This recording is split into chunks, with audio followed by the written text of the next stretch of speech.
Queridos irmãos, eu vos cumprimento com a paz do Senhor Jesus.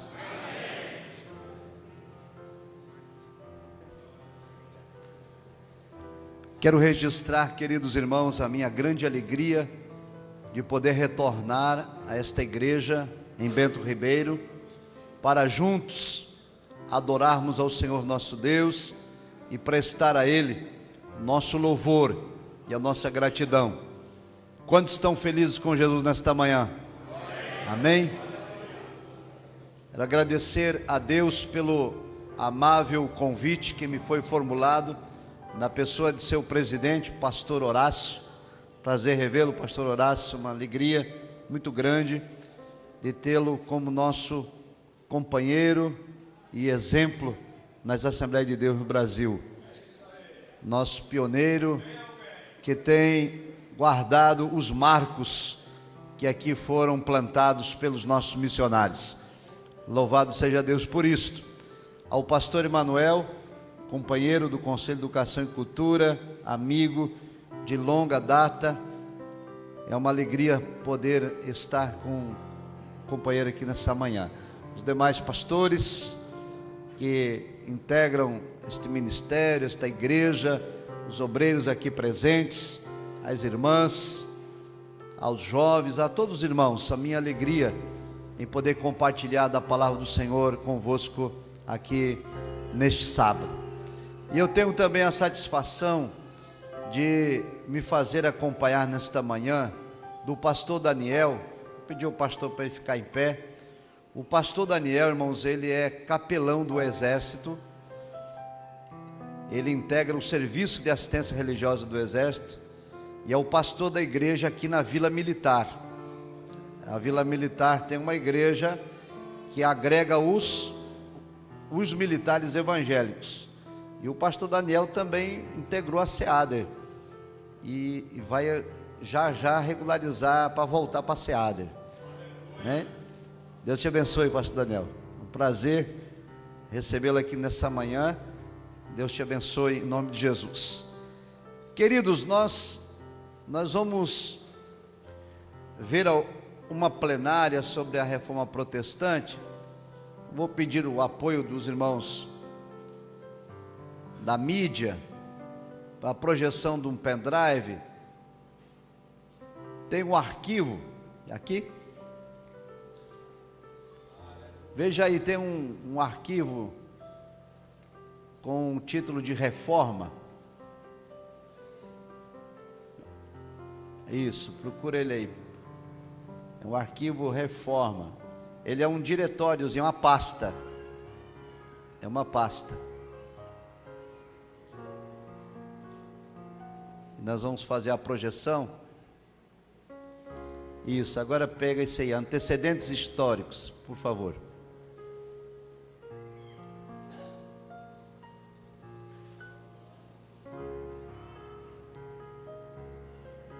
Muito bem. Os pastores aqui não podem enxergar, é melhor sentar.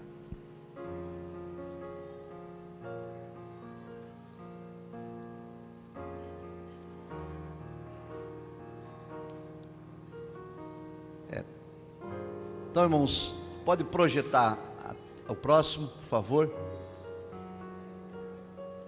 Como nós vamos usar, irmãos, o telão para facilitar o acompanhamento da igreja, então os pastores aqui da mesa, eles vão, para poder também enxergar, ocupar os lugares aqui na frente, porque Deus não deu ao homem olho na nuca, né? Não tem como, né? Só deu discernimento. Amém? Então quero convidar a igreja para ler juntos Romanos capítulo 1, versos 16 e 17. Vamos ler todos juntos? Porque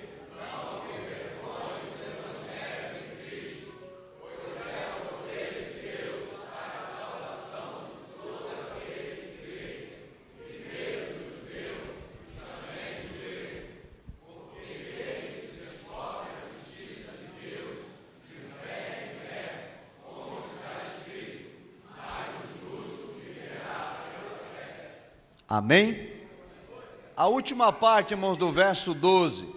Mas o justo viverá pela fé. Todos juntos.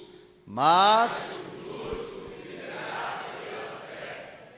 Queridos, este texto, em especial, o justo viverá pela fé, foi o texto que impactou Martinho Lutero, que vai ser o agente de transformação da igreja lá na Idade Média.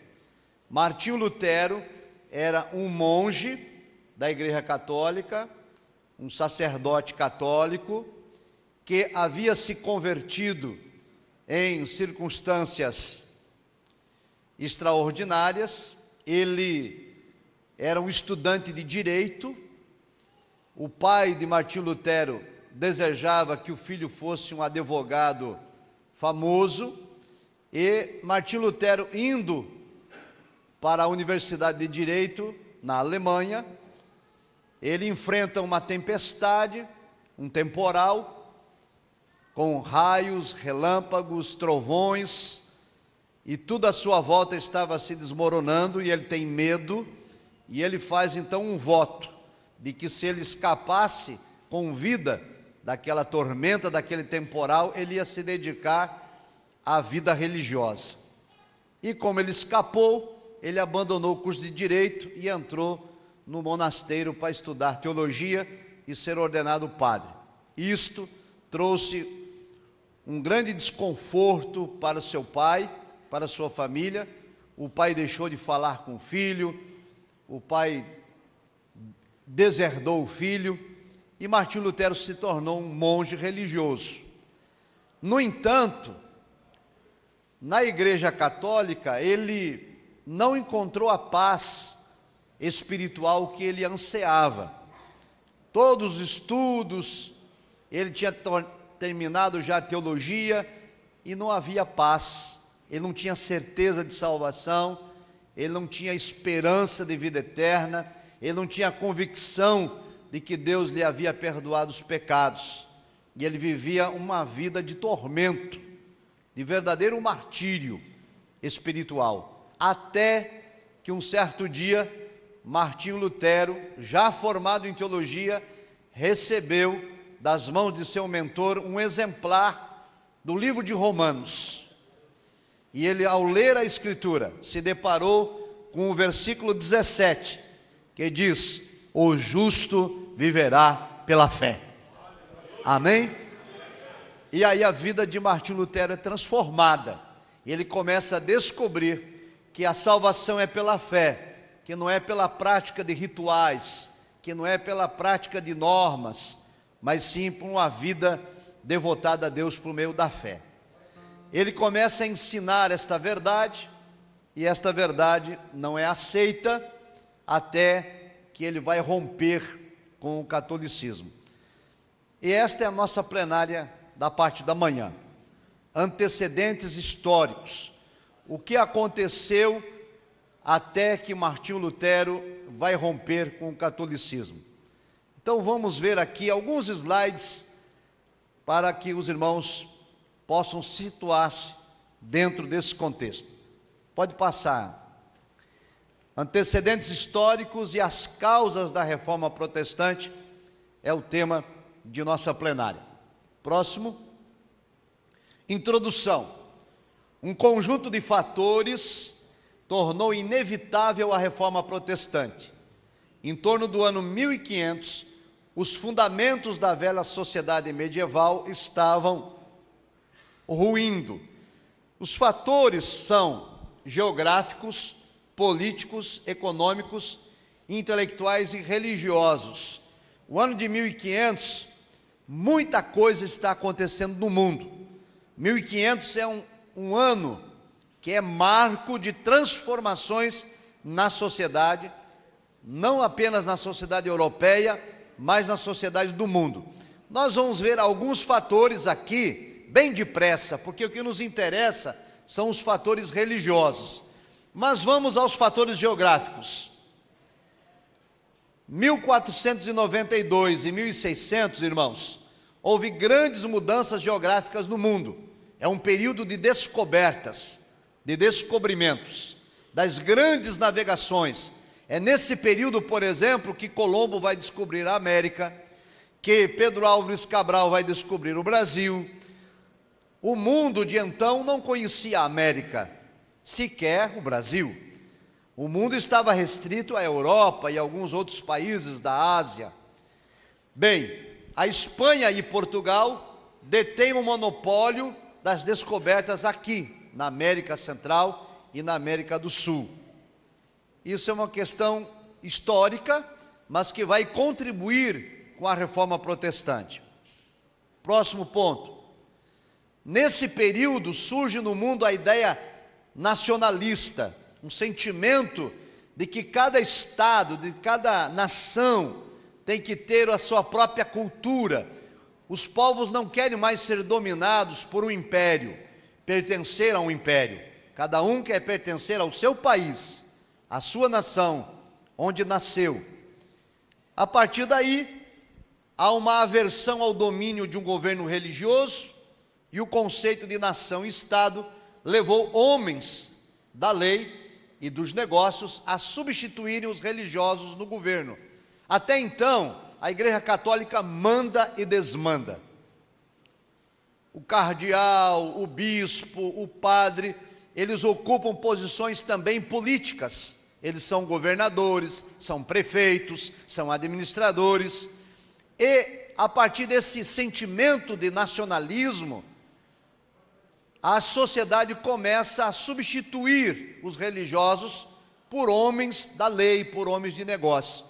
É desse tempo, irmãos, que surge aquela expressão que o bispo tinha muita autoridade, o bispo tinha muito poder. Então, quando alguém reclamava de alguma coisa, dizia, vai se queixar ao bispo, né? Vai se queixar ao bispo. Porque era o bispo quem mandava. O Papa também tinha o seu poder, e usavam essas expressões para assuntos mais delicados, vá se queixar ao Papa. Hoje, o Papa não tem esse poder mais político, e os bispos também não, porque houve essa mudança. Fatores econômicos. O ressurgimento das cidades e a abertura de novos comércios alterou o pensamento da Idade Média. Então veja só, irmãos, a Idade Média, a economia, ela é basicamente da agricultura. Qual que é o sentimento da base da agricultura no camponês? Eles dependem da fé para a colheita. Ou seja, o camponês é um homem religioso. Ele planta e espera que Deus manda chuva no tempo correto, para que ele possa ter colheita em abundância. Então a fé, ela tem um espaço muito grande na vida das pessoas. Porém, com a mudança da agricultura para o comércio, a fé fica de lado, porque o comércio não necessita de fé. O comércio, a base do comércio é o dinheiro. Vender, comprar, lucrar. E Deus fica de lado porque dá lugar ao materialismo. É assim até hoje. Os irmãos sabem que, por exemplo, a questão da fé. Um irmão lá no interior, que não tem acesso à saúde, que não tem um plano de saúde, que não tem um carro na garagem para correr a emergência médica, quando alguém adoece dentro da sua casa, qual é a primeira providência que esse irmão vai fazer? Joelho no chão, e vai clamar a Deus, vai derramar a lágrima, e vai exercitar a fé. E são centenas de milagres registrados, operados por Deus, porque não há recurso algum, a não ser esperar no poder e no milagre do céu. Agora, às vezes o irmão no grande centro, ele tem um plano de saúde, ele tem um carro na garagem, ele tem recurso financeiro, qualquer probleminha, ele marca uma consulta, liga o telefone, nem orar ele ora, porque ele está fundamentado a sua esperança no plano de saúde, na especialidade médica. Não estou dizendo que isso não é bom, não estou dizendo que não se deva ter, não estou dizendo que não se deva usar dos recursos médicos. Estou dizendo que, às vezes, porque temos onde nos respaldar, nos esquecemos de que a vida pertence primeiramente ao Criador. Amém? Mas isto então começa a mudar lá na Idade Média. O próximo, por favor. Fatores intelectuais. O renascentismo enfatiza o sujeito pensante e livre que começou a questionar a igreja, seus ritos, suas imposições. Os humanistas cristãos se voltaram à pesquisa das línguas originais e promoveram uma mudança no estudo da Bíblia. Então, fatores que começam a mudar. Os religiosos não aceitam mais a imposição dos bispos e padres sem questionar. O humanismo, que é um movimento de retorno às línguas originais, entre outras questões abordadas, começa a fazer traduções da Bíblia e questionar algumas interpretações da igreja. Mas vamos adiante, não quero me deter aqui. Próximo, por favor. Aqui é que está o ponto crucial de a nossa plenária.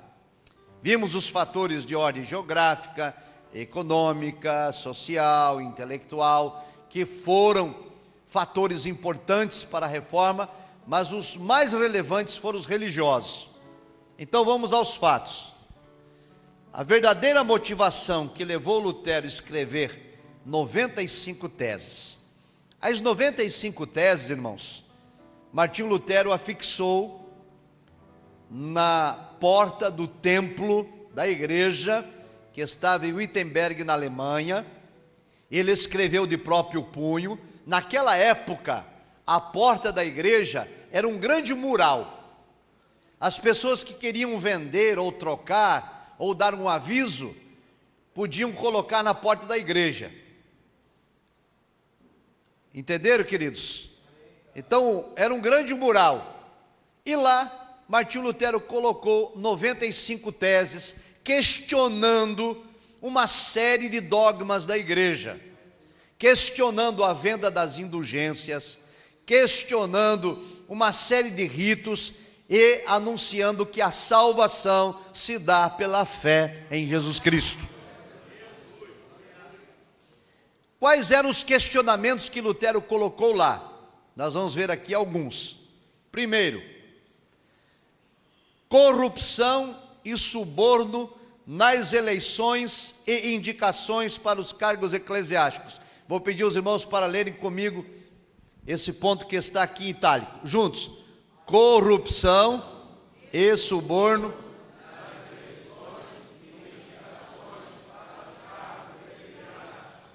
O que acontecia na igreja católica?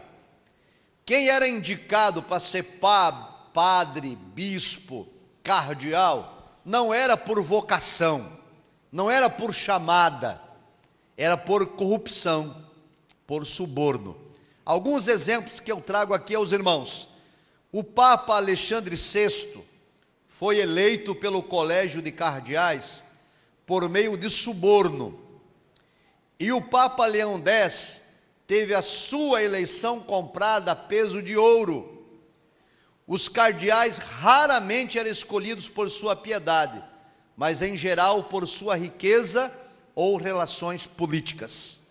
De maneira, irmãos, que a autoridade religiosa, a autoridade eclesiástica da igreja, era formada por homens que sequer conheciam a Bíblia, que nunca tinham lido um texto bíblico, que nem convertido eram, mas a igreja tinha poder, tinha status, ser um cardeal, ser um bispo, era muita autoridade. Então eles compravam este direito a peso de ouro. Era muita corrupção, propina, suborno, para ser indicado. E isso não é novidade. Na história da igreja, sempre aconteceu, lamentavelmente, esses percalços. Por exemplo, quando o Senhor Jesus palmilhou esta terra, os sacerdotes e o sumo sacerdote também estavam ocupando posição porque tinham comprado o direito. Quando o rei Herodes, por exemplo, tomou a mulher de seu irmão Herodias, ninguém questionou a atitude do rei. O sacerdote não disse nada, o sumo sacerdote não falou nada, os levitas também não disseram nada. Por quê? Porque eles tinham comprado o direito de ser sacerdote. Eles não tinham moral nenhuma para falar contra a atitude do rei. A Bíblia diz, irmãos, que um dia o rei Filipe, que era irmão do rei Herodes, veio visitá-lo. E o Filipe veio com a esposa Herodias e com a filha Salomé. E lá, durante a hospedagem, Herodes, que era um rei imoral, indecente, ele se afeiçoou com a sua cunhada. E a cunhada, que também não era boa gente, percebeu que o cunhado tinha mais poder, mais riqueza e mais fama que o marido, ficou morando com ele. De maneira que o Filipe foi embora solteiro. Chegou casado com esposa e filha e voltou solteiro para casa, porque a filha e a mulher ficaram morando com o irmão. Pecado de adultério, de promiscuidade, de imoralidade, de indecência, de lascívia. E nenhum dos religiosos falaram coisa alguma contra o rei. Por que não podiam falar? Porque eles tinham comprado o direito de ser sacerdote, eles tinham comprado o direito de ser levita, e portanto não tinham autoridade moral para falar coisa alguma. Mas havia um homem de Deus. Sempre tem um remanescente fiel. Seu nome era João Batista, profeta do Altíssimo. E ele se apresentou ao rei. A escritura diz que ele colocou o dedo em riste diante do rei e disse: não te é lícito possuir a mulher de teu irmão. Despede esta Messalina, manda ela de volta para o marido dela. O rei não quis fazê-lo. E a Herodias, ao descobrir que o profeta estava persuadindo o rei a mandá-la de volta para casa, intentou um plano de matar o homem de Deus. Irmãos queridos, todos aqueles que quiserem andar e viver em piedade sofrerão perseguições. Quem ousa falar a verdade, logo, logo ele granjeia adversários. E a Herodias agora quer matar a João Batista e procura a ocasião. Uma noite o rei está de aniversário, uma festa é celebrada, a menina, filha da Herodias, Salomé, dança para o rei está embriagado, o rei deseja deitar com a menina, com a enteada, porque ele é imoral, e ele faz uma proposta para ela, e diz: eu te dou até metade do reino. E ela foi consultar a mãe disse: pede a cabeça de João Batista. E ele é decapitado na prisão. A notícia chega até Jesus. Escute isso, irmãos.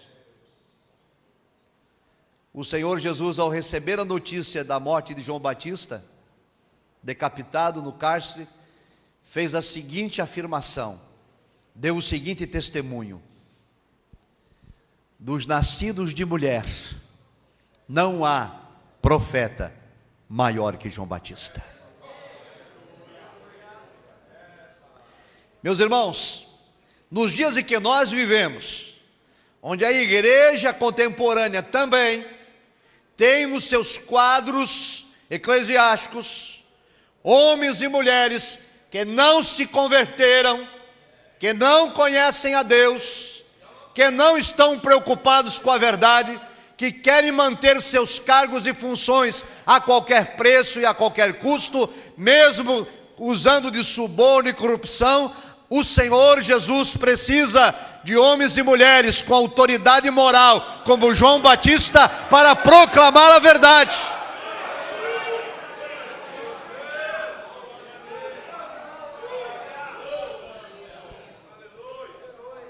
O próximo, por favor. Leia comigo, irmão, só a parte que está em itálico. Envolvimento. Então, o problema da igreja medieval, o primeiro problema era que os cargos eclesiásticos eram ocupados por homens que não tinham temor a Deus, que estavam preocupados apenas em manter o seu cargo. É por isso, irmãos, que tem muitos pastores hoje que estão no púlpito das igrejas e eles não pregam mais contra o pecado, eles não pregam mais santidade, eles não pregam mais consagração, eles não ensinam mais jejum, não tem mais culto de vigília, não tem reunião de oração, porque estão comprometidos apenas com as coisas desta terra. As mensagens de pregadores itinerantes, que tem por aí em muitos lugares, são mensagens de autoajuda, só de prosperidade, e vai ter milagre aqui, vai ter vitória aqui, vai ter bênção aqui, e vai ter uma porta aberta lá, e vai ter uma chave abrindo aqui, e vai ter uma escada subindo não sei aonde, enquanto o Evangelho de Jesus diz: arrependei-vos.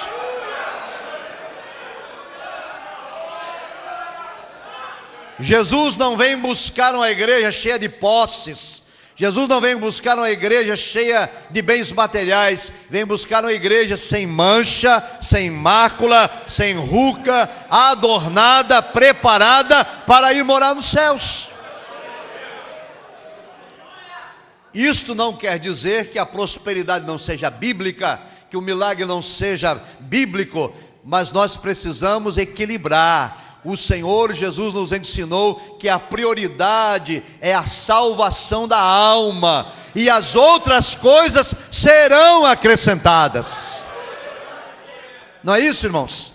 Então vamos pregar, sim, Ele opera milagres, Ele abençoa, Ele prospera, mas Ele quer salvar a nossa alma, quer resgatar a nossa comunhão, Ele quer nos levar para os céus. E para tanto é necessário uma vida de santidade. Esta mensagem, em muitos lugares, não é mais aceita. Envolvimento com a política. Eu pergunto à igreja, isso aqui é a Idade Média, 1500. Estamos em 2016. A igreja nunca mais se envolveu com a política. Não é verdade? A igreja se afastou, a igreja não aceita mais envolvimento secular. Vamos ver, irmãos, é verdade. O que diz? Leão X, que era o Papa, ele era chamado, olha como ele era conhecido, o Papa, olha a alcunha do Papa, o apelido dele, o Terrível. Isso é apelido de pastor? O Terrível, né? O adúltero, o mentiroso, né? O safado. O Papa era o terrível. Por que ele era o terrível? Que ele era mais comandante de tropas do que líder espiritual. O Papa, para agregar terras à igreja, para agregar castelos, para agregar valores, ele mandou o exército de Roma, que ele comandava e pagava com o dinheiro da igreja, invadir vários países, arrasar várias nações, prender e matar vários reis, para que ele tivesse um império cada vez maior, cada vez mais poderoso. Também a diplomacia inescrupulosa do Papa Alexandre VI e o militarismo cruel de seu filho César Borgia reconquistaram os estados papais e acrescentaram rendas e forças à Sé apostólica, ou seja, a igreja de Roma.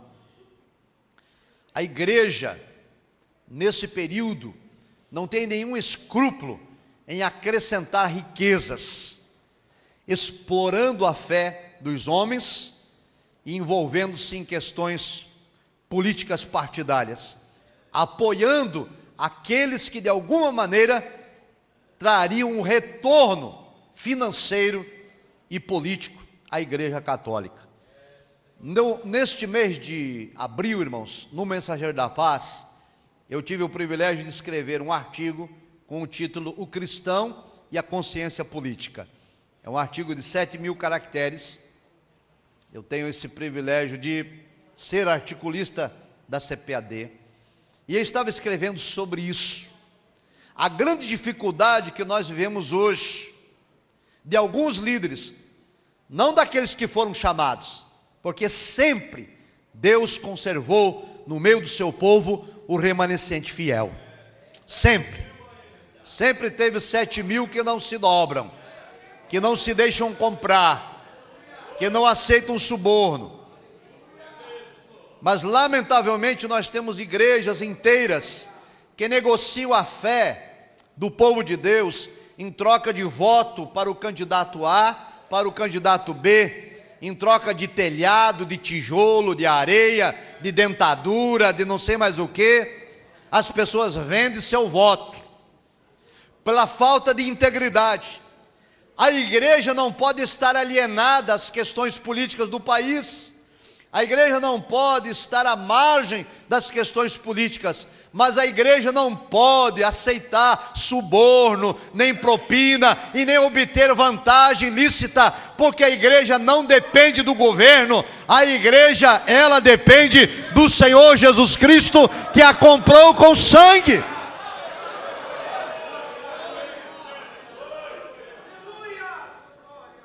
Nós não precisamos, irmãos, nos curvar e nem andar prostrado diante da política ou do político. A política é que precisa da igreja, os governantes é que necessitam do povo de Deus. Em muitos lugares foi invertido isso. E nós, como cristãos, precisamos tomar postura. Agora, mês de outubro, os irmãos terão eleições. Eu sou de Brasília, lá não tem eleição agora, porque não temos prefeito, não temos vereadores. Mas o resto do país vai ter eleições em outubro. E eu tenho pedido a Deus que dê sabedoria ao povo, que dê sabedoria à liderança. A igreja tem que tomar posição, sim, mas tem que tomar posição pela verdade, por aquilo que é certo, por o que é honesto, para o que é justo, para o que é verdadeiro. Não é porque eu estou levando alguma vantagem, que eu estou sendo beneficiado, que eu vou dar o meu apoio àquilo que Deus não agrada. Será que Jesus iria dar o seu voto ao candidato que apoia o aborto, o candidato que apoia o casamento homossexual, o candidato que apoia a ideologia de gênero, o candidato que apoia a corrupção, o candidato que tem ficha suja? Eu tenho certeza que meu Jesus não daria seu voto a ele. Então a igreja precisa repensar. E Martinho Lutero, na época, ele condenou essa atitude da igreja nas 95 teses. Vamos adiante. Esbanjamento de recursos. Vamos ler juntos? O esbanjamento de recursos. Leão X foi leviano, gastando fortunas para saciar o seu hedonismo. Logo após a sua eleição, escreveu ao seu irmão Juliano de Médicis. Ele escreveu o seguinte: curtamos o papado, já que Deus nolo concedeu. Irmãos, eu quero parabenizar o pastor Horácio, o pastor Manuel, os pastores desta igreja, pelo tema que os irmãos escolheram. Esse tema é um tema atual, necessário, mas também é um tema que traz constrangimento. E eu quero parabenizar a ousadia dos pastores desta igreja, o pastor Horácio, porque não se constrangeram com este tema. Esse tema só constrange, na verdade, quem anda errado. Que quem anda certo glorifica a Deus por conta desse tema ser abordado. Na época de Martinho Lutero, a igreja vivia no luxo. O Papa tinha castelos em todos os lugares. Castelo de veraneio, castelo para passar o verão, castelo para passar o inverno. Dinheiro solto de todo lado. imoralidade, luxúria, glutonaria e o hedonismo que aqui foi citado, que é a busca pelo prazer como essência da vida. Aliás, esse hedonismo hoje está presente também nas nossas igrejas, não só entre líderes, mas também na membresia. O hedonismo é a busca pelo prazer excessivo.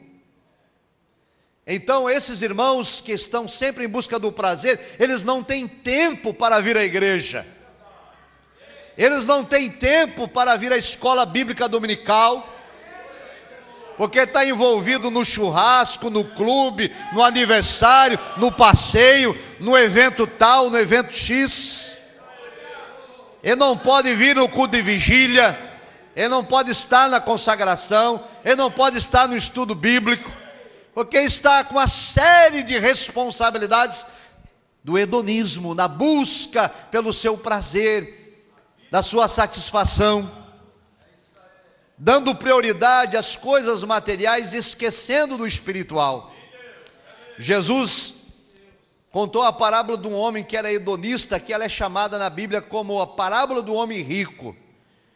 O Senhor disse que este homem era um grande produtor, e ele produziu tanto, que numa certa ocasião a colheita dele era tão grande, que não tinha onde armazenar todos os grãos que tinha colhido. E aí ele fez um planejamento: vou fazer isto, vou derrubar os celeiros que eu tenho, vou construir celeiros ainda maiores, e vou armazenar neles os grãos que eu colhi. E ele fez isso. Algum problema até aqui? Nenhum.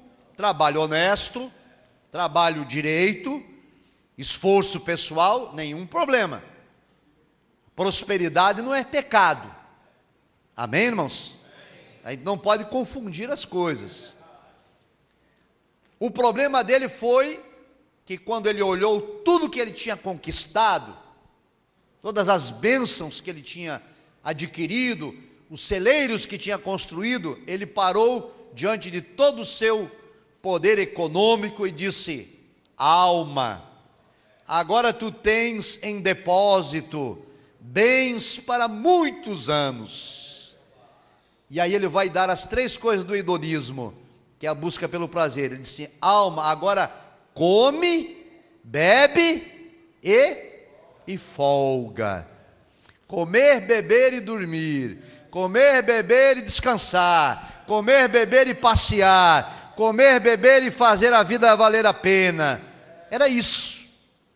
E Jesus disse na parábola: louco, insensato, sem noção, sem entendimento, sem sabedoria, esta mesma noite pedirão a tua alma, e o que tu tens preparado, de que te servirá? E há muitos crentes assim, irmãos.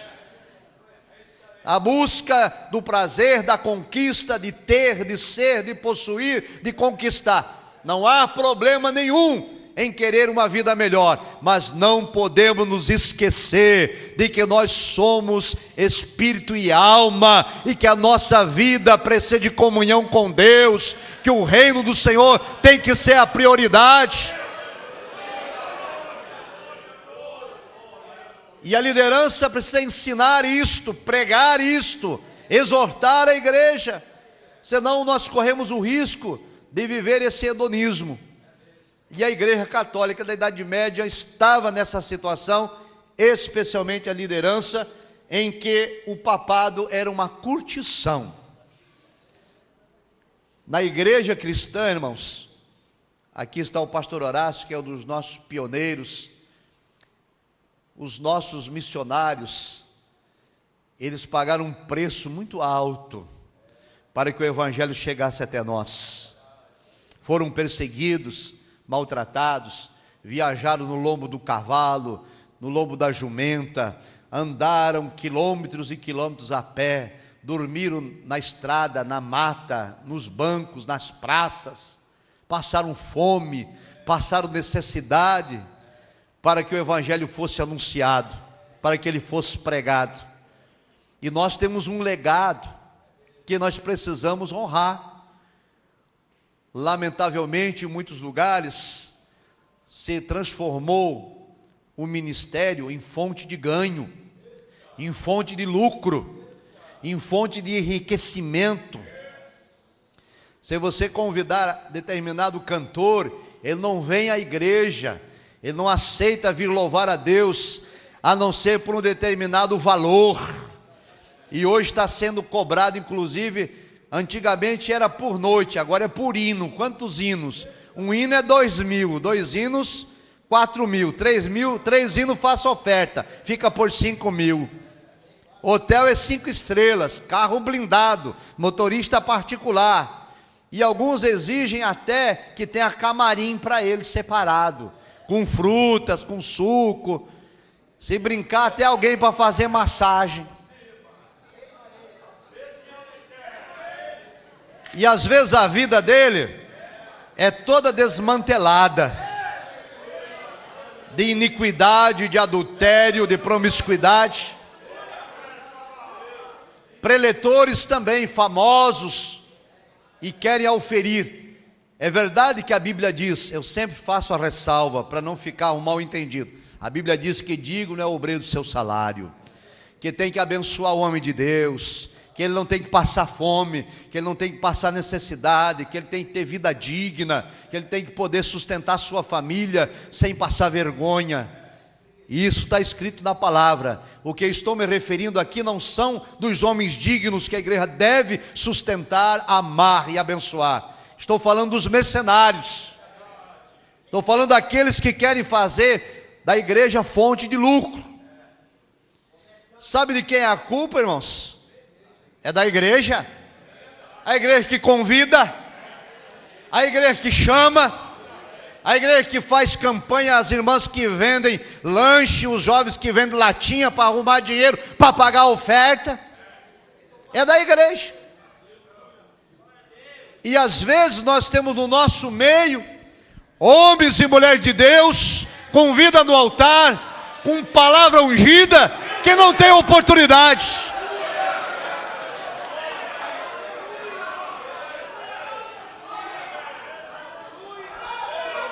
Martinho Lutero estava indignado com esse comportamento. E isso foi movendo o coração daquele homem.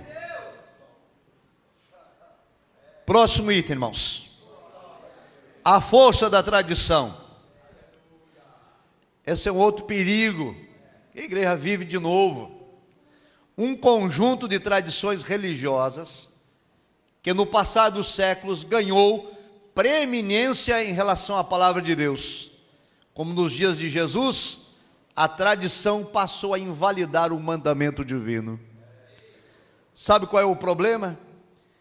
É quando a igreja deixa de lado o ensino bíblico, deixa de lado a autoridade da palavra de Deus e começa a ser guiada e orientada e conduzida por costumes e tradições que não tem o aval das Escrituras.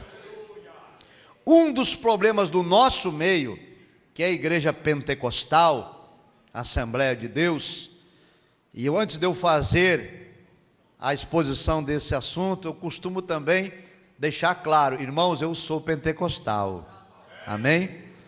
Graças a Deus, o Senhor também me batizou com o seu Espírito, e me deu a graça de alguns dons, que não vem ao caso, mas o que eu quero dizer aqui é de que em muitos lugares, a igreja, a Assembleia de Deus, não vamos nem falar das outras, tem deixado de lado a palavra, para viver na base de profetada, na base de visagem, e de revelamento, que não passam no crivo da Bíblia Sagrada. É reteté daqui, é reteté de lá, e dizem que é o Espírito de Deus. Amados, o Espírito Santo de Deus tem que ter liberdade em nosso meio. A Escritura diz, não extinguais o Espírito, não desprezeis a profecia, mas também diz, examinai tudo. e retém o bem. A igreja não pode ser guiada por tradições, por dogmas. A igreja tem que ser guiada pelo Espírito Santo de Deus e pela palavra profética revelada. Eu tenho participado, irmãos, de alguns eventos e tenho estado preocupado.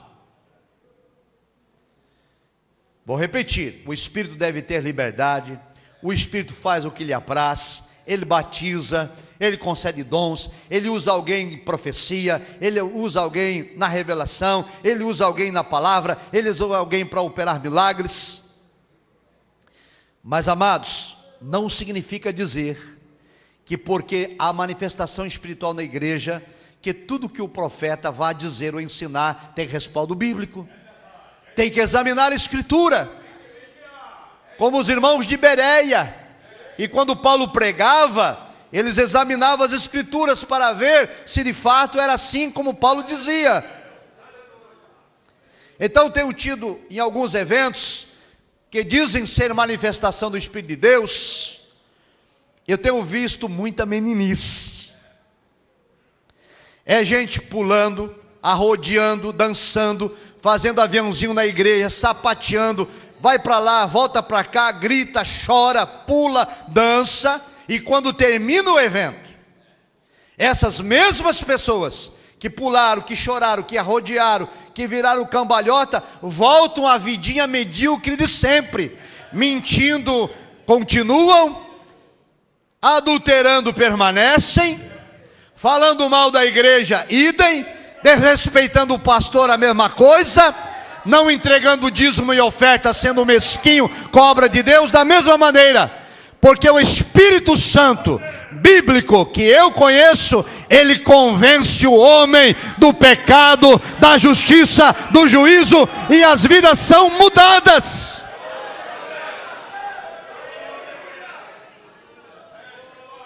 O verdadeiro e genuíno avivamento espiritual se dá pela mudança de vida, pela transformação, a ser nova criatura. Quem furtava não furta mais, quem adulterava não adultera mais, quem mentia não mente mais.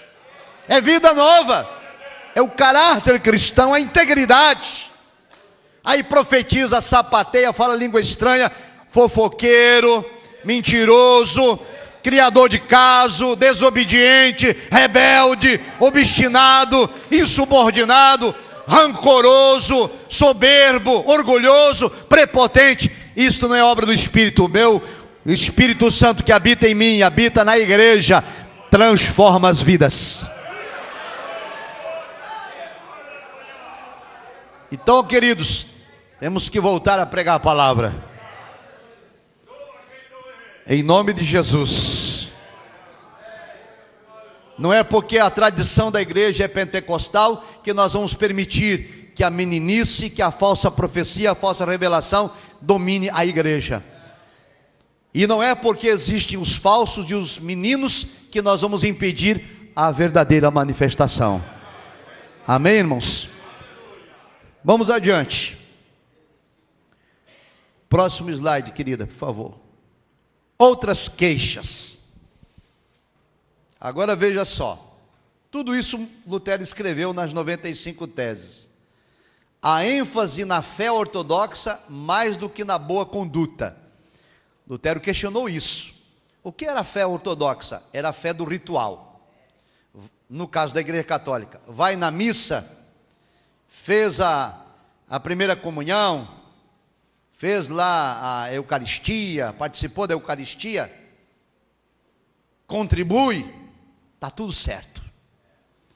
E Lutero disse: está errado. O rito não salva. A salvação é pela fé. E a fé muda as pessoas. O Espírito dá ao homem boa conduta.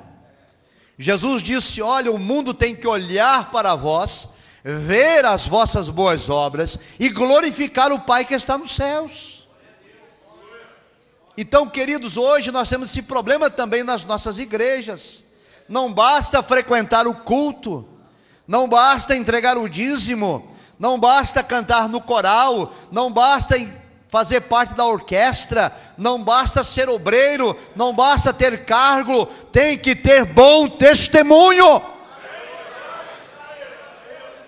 Bom testemunho, boa conduta, lá no trabalho, lá dentro de casa, lá na escola, lá na faculdade, na vizinhança, no meio da família, boa conduta, caráter cristão, ética, integridade. E lamentavelmente, nós convivemos com uma série de pessoas que dizem ser evangélicas, cujo testemunho é deplorável, cuja conduta mancha o evangelho. Pessoas que se dizem pastores, que se intitulam evangelistas, missionários, profetas, homens de Deus, e agora tem os apóstolos de plantão por aí, sobrando, só falso. Segundo as Escrituras, era preciso e necessário para fazer parte do apostolado ter conhecido Jesus Cristo em carne, pessoalmente. O apóstolo Paulo inclusive foi questionado pela igreja de Corinto. Em Corinto diziam, ele não é apóstolo, ele não conheceu Jesus em carne, ele não preenche o requisito. E ele teve que escrever uma carta, a segunda carta, dizendo, não sou apóstolo? Não conheci eu Jesus em carne? Que mentira é esta? Sou apóstolo sim, eu conheci o Senhor em carne, e Ele apareceu a mim ressuscitado. Isso quer dizer que todos que estão por aí são fraudulentos, não passa de vaidade humana, em busca de título, e agora já alterou inclusive, né? Não tem só o apóstolo, porque era pouco, então passou a ser pai apóstolo, que é um pouco maior, depois passou para patriarca apóstolo, que é mais um pouco, e agora em Minas Gerais foi consagrado rei apóstolo. Sim, meu querido, pode falar.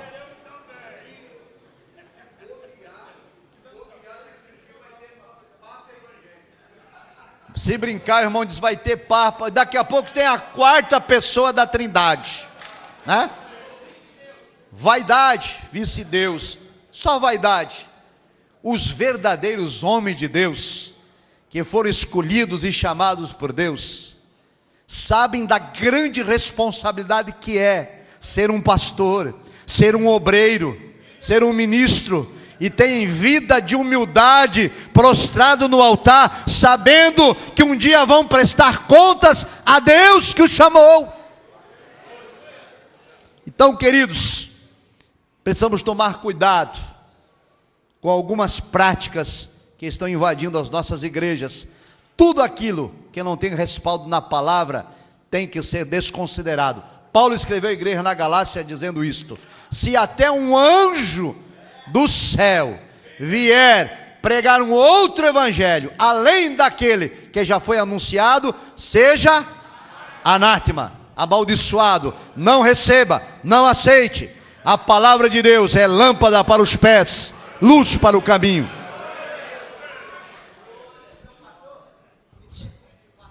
Sim, meu amado.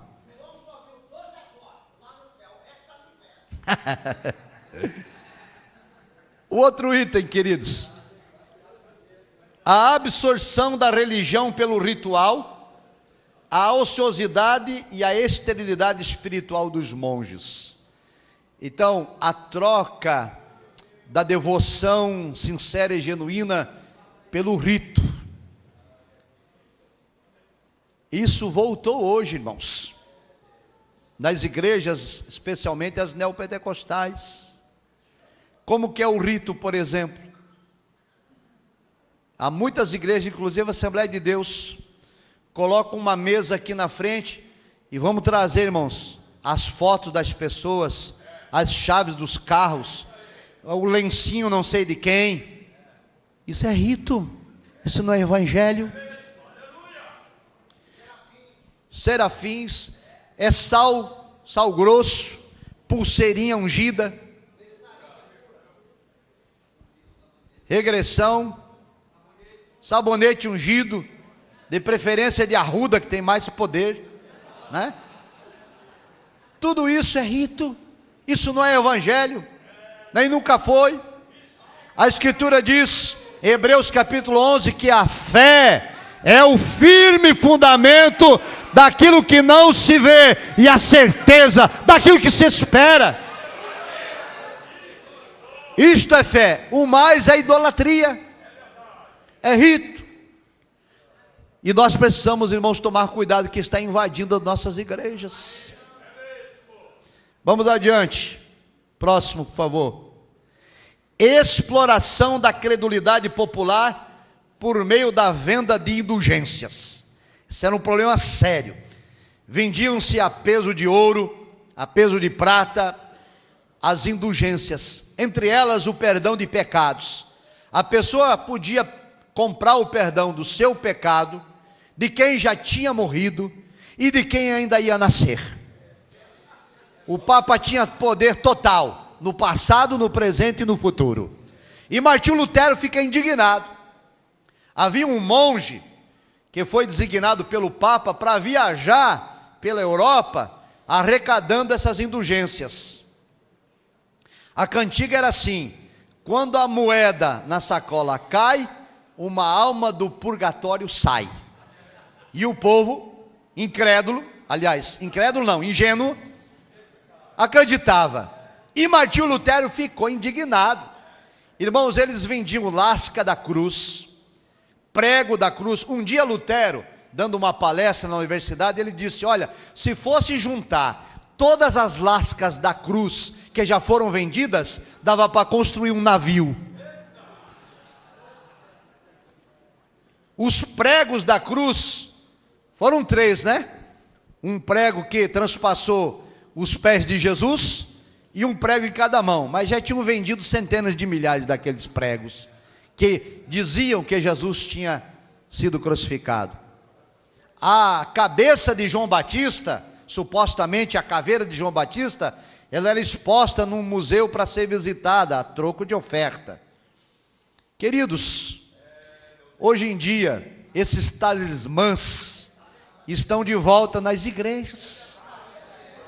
Isso não é cristianismo, amados. Isto é simpatia, é macumba, e não cristianismo. Amém, irmãos? Então nós precisamos refutar esta conduta. Outro dia eu estava assistindo um programa de uma igreja neopentecostal, em que a esposa do apóstolo colocava o pé dela no altar e o povo vinha beijar e depositar uma oferta ali. Idolatria, feitiçaria, não tem nada de Deus. Outro dia eu vi um desses apóstolos também passando lencinho suado para abençoar o povo. Simpatia de novo, nada de cristianismo. Aí as pessoas dizem assim: mas pastor, tem milagre lá, tem cura lá, o paralítico anda, o cego vê, o coxo anda, o surdo escuta, o mudo fala, o canceroso é curado. Aí eu lembro das palavras de Jesus no Sermão da Montanha. Ele disse: muitos, vou repetir, muitos, não poucos, se apresentarão naquele dia e dirão: Senhor, no teu nome nós expulsamos os demônios. Senhor, no teu nome nós operamos muitas maravilhas. Que são as maravilhas? As curas, os milagres.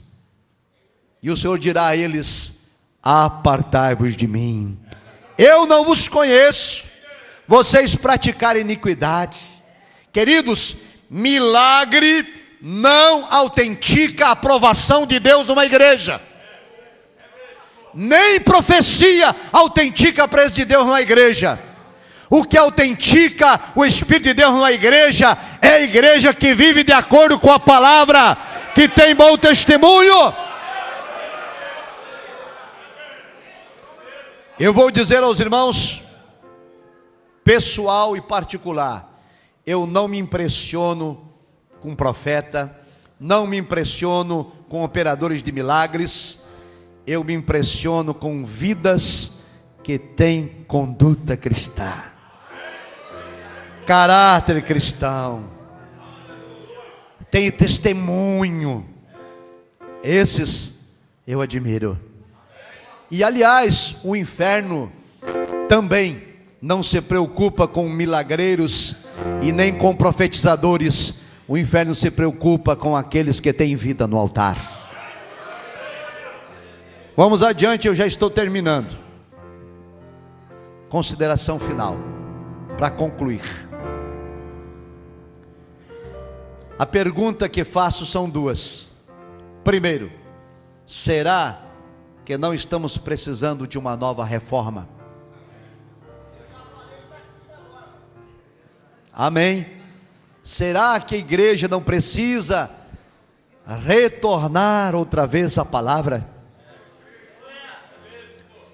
Deixar a meninice,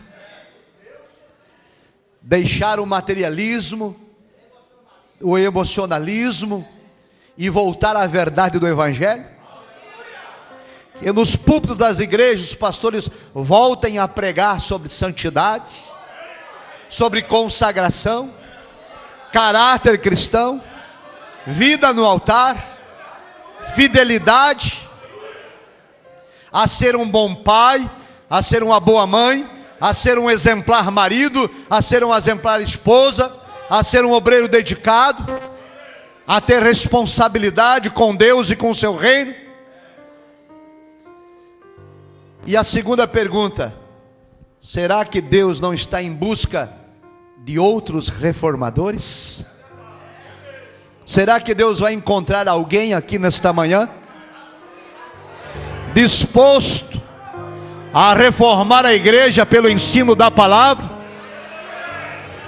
a abandonar aquilo que não agrada ao Senhor, a ter uma nova conduta? Queridos, eu creio que o Senhor está em busca destes verdadeiros adoradores. E eu concluo a minha participação nesta manhã lembrando o encontro de Jesus com a mulher samaritana lá no poço de Jacó. Era meio-dia, o sol estava muito quente, ela não podia tirar água de manhã cedo, ao alvorecer, quando o sol estava a despontar, as mulheres direitas da cidade iam tirar água no poço. Ela era uma prostituta, ela não podia estar lá com as mulheres casadas. Então ela ia ao meio-dia, com o sol a pino, porque ela sabia que não estaria ninguém lá no poço. Mas Jesus sabia que ela estaria lá, e que ela precisava ser resgatada, que ela precisava de salvação. Jesus pregou para multidões, mas também pregou para uma pessoa solitária. Os homens de Deus têm que procurar as almas onde elas estão perdidas.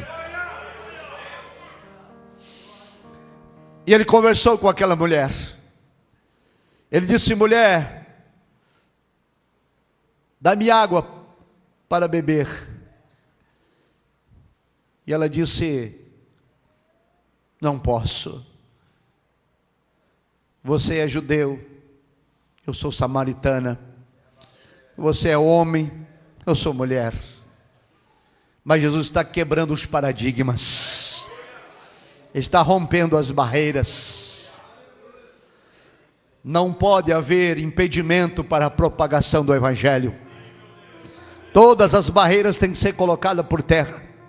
As barreiras culturais, as barreiras intelectuais, todas elas.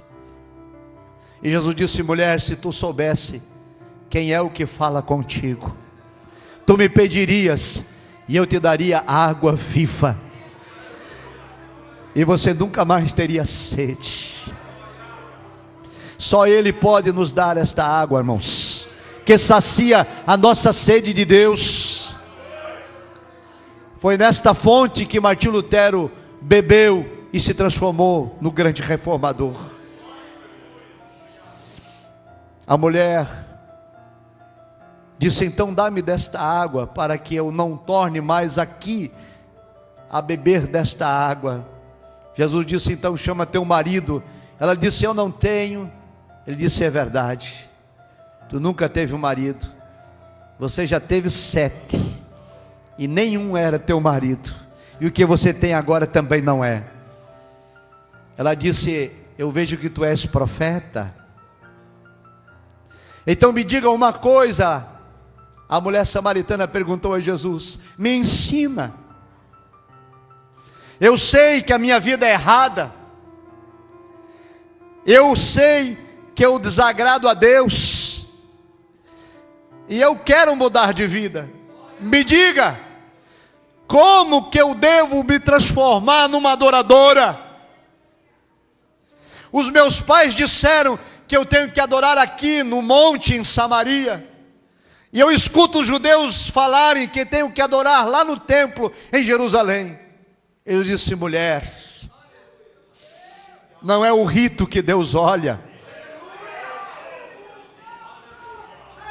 não é nem no monte que Deus está preocupado, nem no templo em Jerusalém. Deus está em busca de verdadeiros adoradores, que adorem em espírito e em verdade. Quem é adorador, se coloque de pé aqui nesta manhã, em nome de Jesus Cristo. Levanta a tua mão para o céu e adore. O Senhor está em busca de verdadeiros adoradores. Se coloca na brecha, varão, varoa, para ser um verdadeiro, autêntico, genuíno adorador.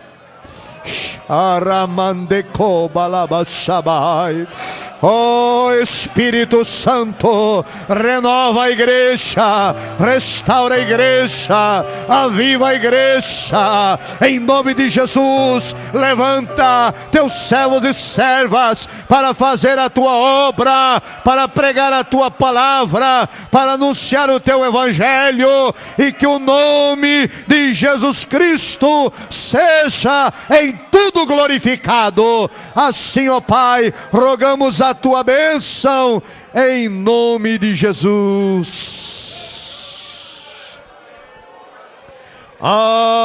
Aleluia. Aproveite para glorificar a Jesus Cristo, aproveite para adorar ao Senhor. Receba o renovo espiritual na tua vida.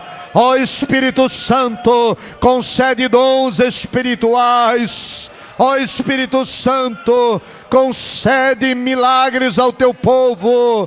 Concede, meu Deus, a comunhão verdadeira e glorifica teu nome.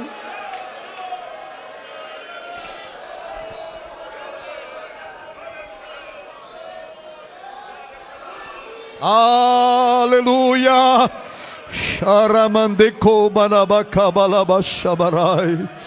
Espírito Santo de Deus, restaura-nos a comunhão com os céus e toma-nos como instrumento nas tuas mãos, em nome de Jesus.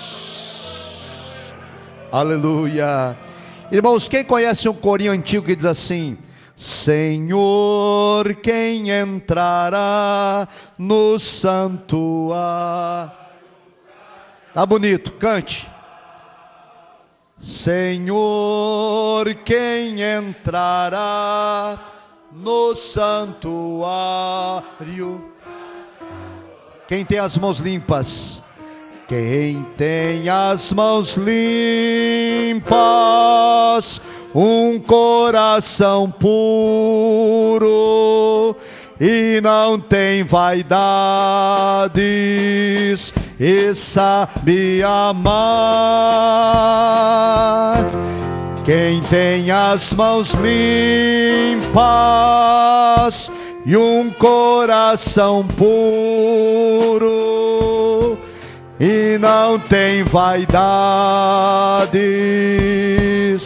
e sabe amar. Senhor, eu quero entrar. Senhor, eu quero entrar no santuário pra te adorar.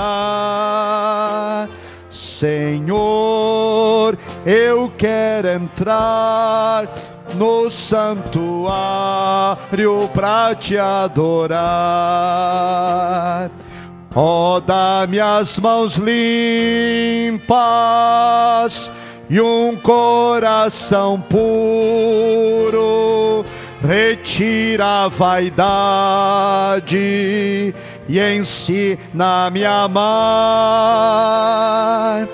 Ó, dá-me as mãos limpas e um coração puro.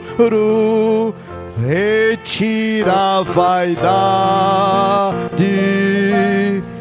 e ensina-me a amar. Quem pode dar glória a Deus? Aleluia! Glória a Jesus.